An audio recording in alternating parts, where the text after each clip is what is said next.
What is going on, everybody? Crypto Ed here with a quick market update. This update is for those of you who have been hibernating for the longest time. Maybe you've been hibernating since 2022 or 2021 when the market first tanked to like 30K, or maybe you just been like unaware of where crypto is. Good news for you. I'll be giving you some updates about what just happened in the crypto space and why you need to get out of the hibernation stage. So some of you may think that you're hibernating like this, right? And you may be asking, is this a good time to come out of hibernation? Or you may be like this, right? Either way, crypto is experiencing a lot of huge changes, huge shifts right now. Like we just saw that Bitcoin this year alone just did a massive run up from 17K all the way up to like 27, 28K. Congrats to those who bought in. You guys just made like a massive gain right there, like almost like to according to Goldman Sachs, 51% ROI, if not even more. Um, and and Bitcoin alone has outperformed almost every single, if not every single, like, other sectors out there. So now the question is it time to FOMO in, or is this a trap, right? And I'm sure we're all wondering about this. And in this quick update, we're going to look into some of the major headlines and look at some of the facts and look at some of the bullish and bearish sentiments to get a good picture of whether this is going to be whether this is time to FOMO or whether this is time to watch out for, right? For starters, this massive run up, right, came about because three major banks, if not four, including First Republic, went down under. At the time of this recording, there may be more banks that may come down under in the coming weeks. And a lot of people in the crypto space are saying, like, screw you, banks, it's time to go into crypto. You can see all like this is for this reason, this is why like crypto exists, this is why Bitcoin exists, right? It's the fact that you can be your own bank where the money that is stored up that you store up, right, cannot be taken by anybody, and you do not have to like wait at the mercy of the feds to like to bail you out, right? And you can see, right, Bitcoin had this massive run up ever since the banks were in trouble, from 20K to almost like 30K right here. Right. We also have news that stable coins are in trouble, especially with like Silicon Valley Bank, right, where coins like USDC, right, has a lot of their assets like backed into, um, and that's the only way they can claim that they are like back 1-to-1 to the dollar, right? They have to put the money somewhere, and they put it into SVB, and with SVB in trouble, right? Had they not received a bailout, we would have a lot worse chart than this, right? As USDC went down to as much as 0.88, right, dollars, right, or 88 cents. Right? Because of the announcement, they recovered back to a dollar. Imagine if they did not, right? A lot of DeFi projects we screw. And while a lot of people may say this is great news, we would be aware that a massive vulnerability has been exposed, and DeFi stablecoins may never be the same again, right? And until it can be addressed, right, there will always be doubt against stablecoins. Here's something else you may not be aware of, right? You may hear about these banks, but do you know that all three of these banks I have been like working with crypto companies?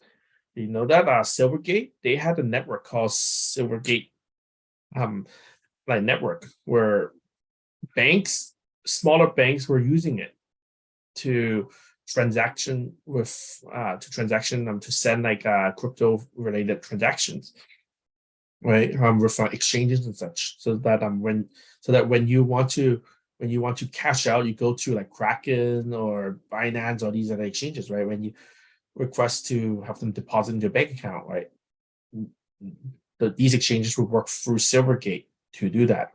With Silvergate going down and under, a massive on ramp slash off ramp has been taken out.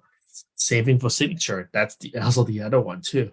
And Silicon Valley Bank, they have been supporting a lot of other projects too. They've been like the banker for a lot of crypto crypto startups like USDC. So with all three of these banks going down under, it's a major red flag for the crypto space. You need to be aware of that.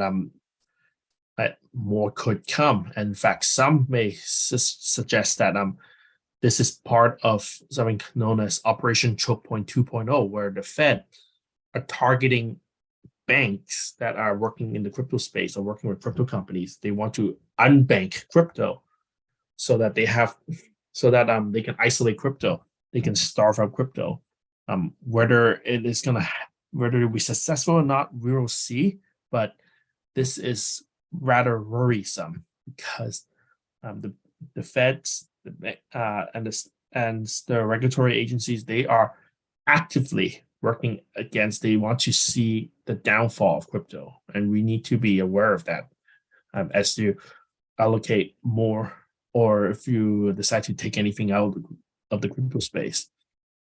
We also had the FOMC meeting where the US SEC announced 0.25 a quarter basis rate hike, which is pretty in line with what everybody's expecting. And they also announced that they are keeping an eye out for other banks that may be caught up with the contagion from Silicon Valley and Signature Bank crisis. It may sound good, but it also means that they're ready to print out more to bail out these additional banks if any other banks are in trouble. And this could mean that the money printer is back on again. A few key takeaways you may want to take out from what just happened this month alone is that stable coins are not that safe. Institutional on-ramps are being shut down, and money printers may be starting up. But unlike the QE that we had in the last decade, this set of money printer will be selective on what they print, right? And I've been searching up the different channels to see what people are talking about as a result of these and where crypto could be going. And I can summarize both the bullish and bearish side. The bulls can be summarized in the following ways. There's a lot of news about crypto. There's a lot of new users, money printers on, and it's going to be like 2019 all over again.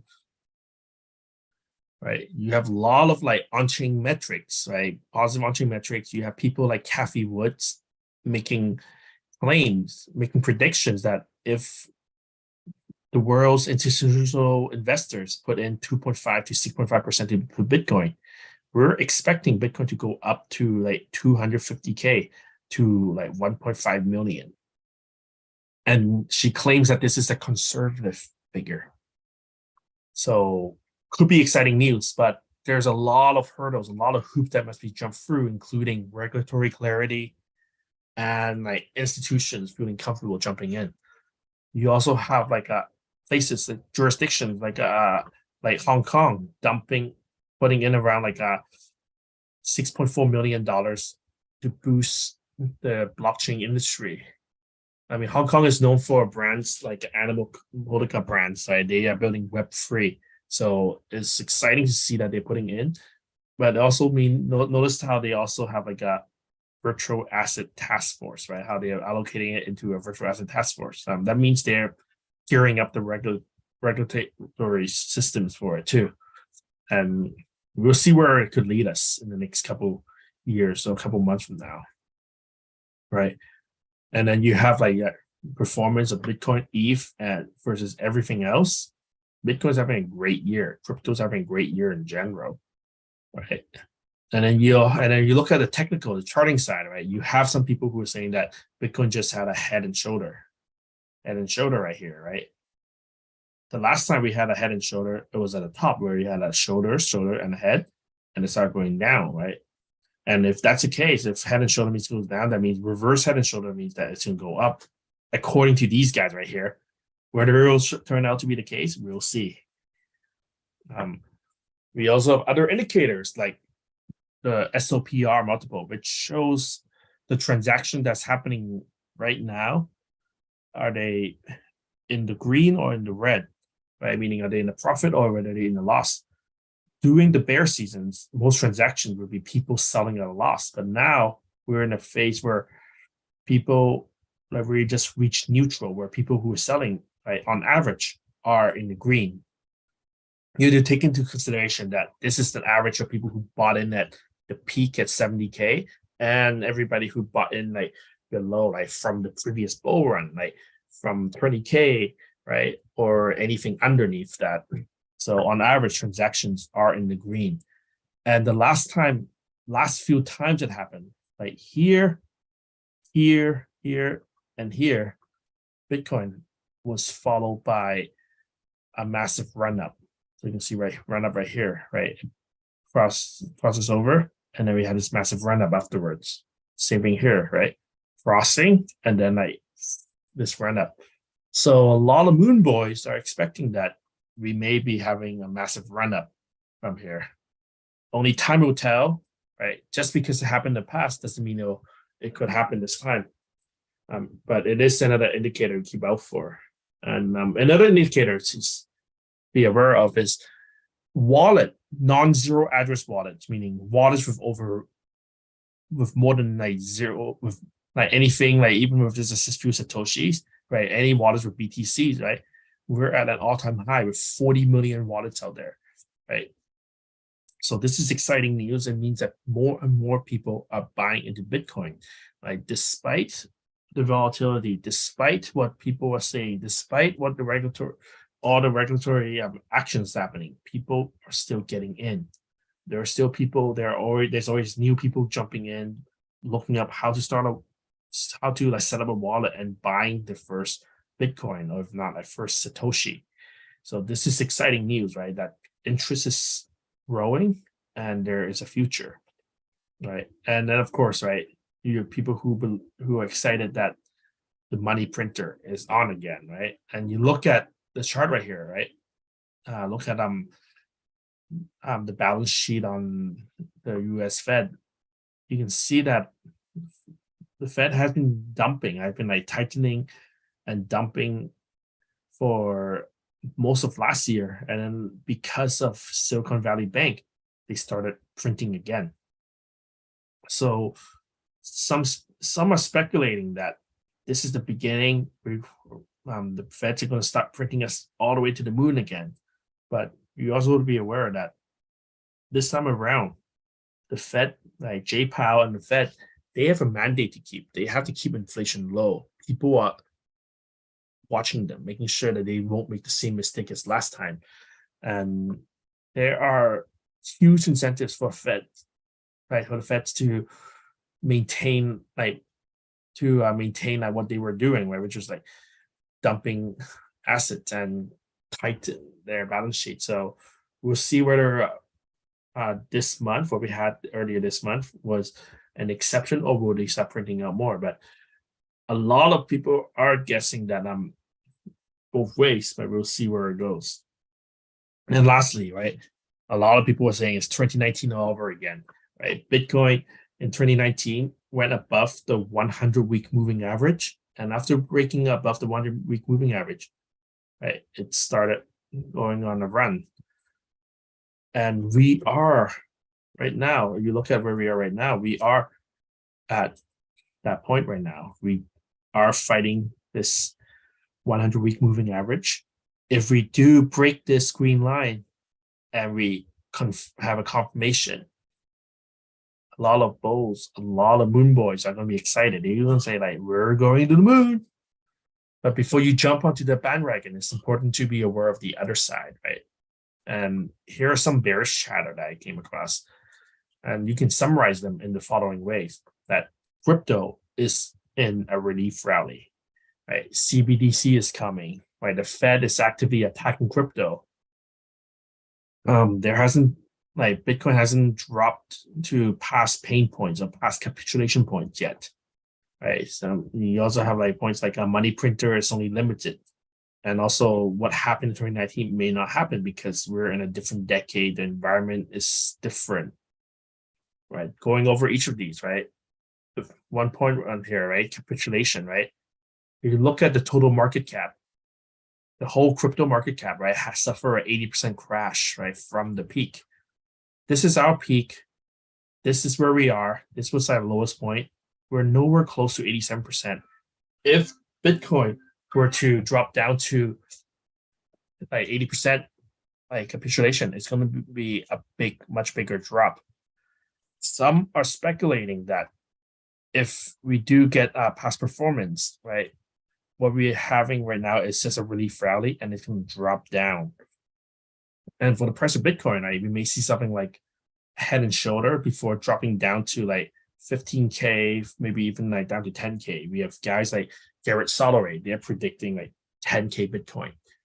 Whether it could be the case or whether they're wrong, time will tell. Money printer, right? As I said, right? Money printer, the bulls, a lot of moon boys are expecting that we may be going up to the moon. There's a lot of people who are expecting that the Feds will be tapering their printing. They only print for certain companies, certain banks that they're building out, and it may go down. Right? And then also last point, right? Past supports could become new resistance, right?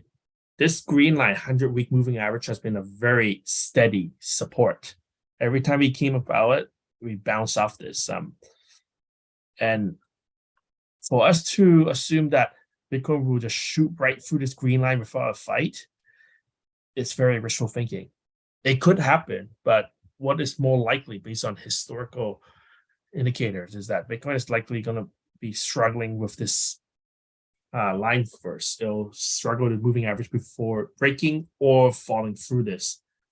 And with what we're seeing about how there's a lot of regulatory action against Bitcoin, how a lot of on-ramps been taken out, and how institutional money is finding a harder time to get in because the big on-ramps have been taken out, like gives less reasons, right, to support that Bitcoin could get up there. But of course, Bitcoin can always pull an ace up its sleeve at any moment, right? You may have like a massive change in policy. You may have a massive shift in retail demand, right? You may have more banks falling and a lot of people getting in.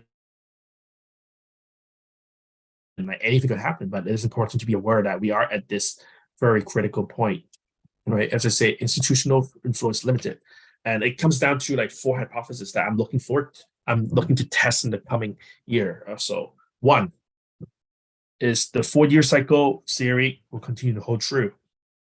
Right now we are like 1 year before the halvening, and usually like from halvening on within 18 months after halvening, Bitcoin will go for a massive run up. Will we see that at the next halvening? Right. Number 2, will Bitcoin crypto do well without the Fed printers? Right. Bitcoin has lived in an environment where the Fed has been printing money. For the first time, Bitcoin is out there without the Fed printers. Will it continue like what it did in the past, or will it start struggling? How would Bitcoin fare in a recession? Right, a recession is coming. We are seeing news about how there's about 100,000 people who got fired in the tech sector, and then we have like thousands, if not hundreds of thousands, of people being laid off in the automobile sector and other sector, like companies like Ford and GM letting people go. How is it going to affect the economy? Is it going to trigger a recession? And if there is, will Bitcoin be regarded as a safe haven asset, or will it be seen as a tech stock company? Time will tell. And lastly, how will Bitcoin do with the entry of a CBDC? Because CBDC is coming. We have like CBDC such as on FedNow in the US coming later this year. And how will it affect BTC? Like, will the Feds restrict use of CBDC towards purchasing of crypto assets? We'll have to see when it comes out. It's going to be interesting times ahead, and crypto can change any moment. And this is why you need to be kept up to date. You need to know what is happening. You need to be informed, and you need to always be on the lookout, because crypto could change in a moment. And if you are asleep, if you are hibernating, you may be in for a rude awakening.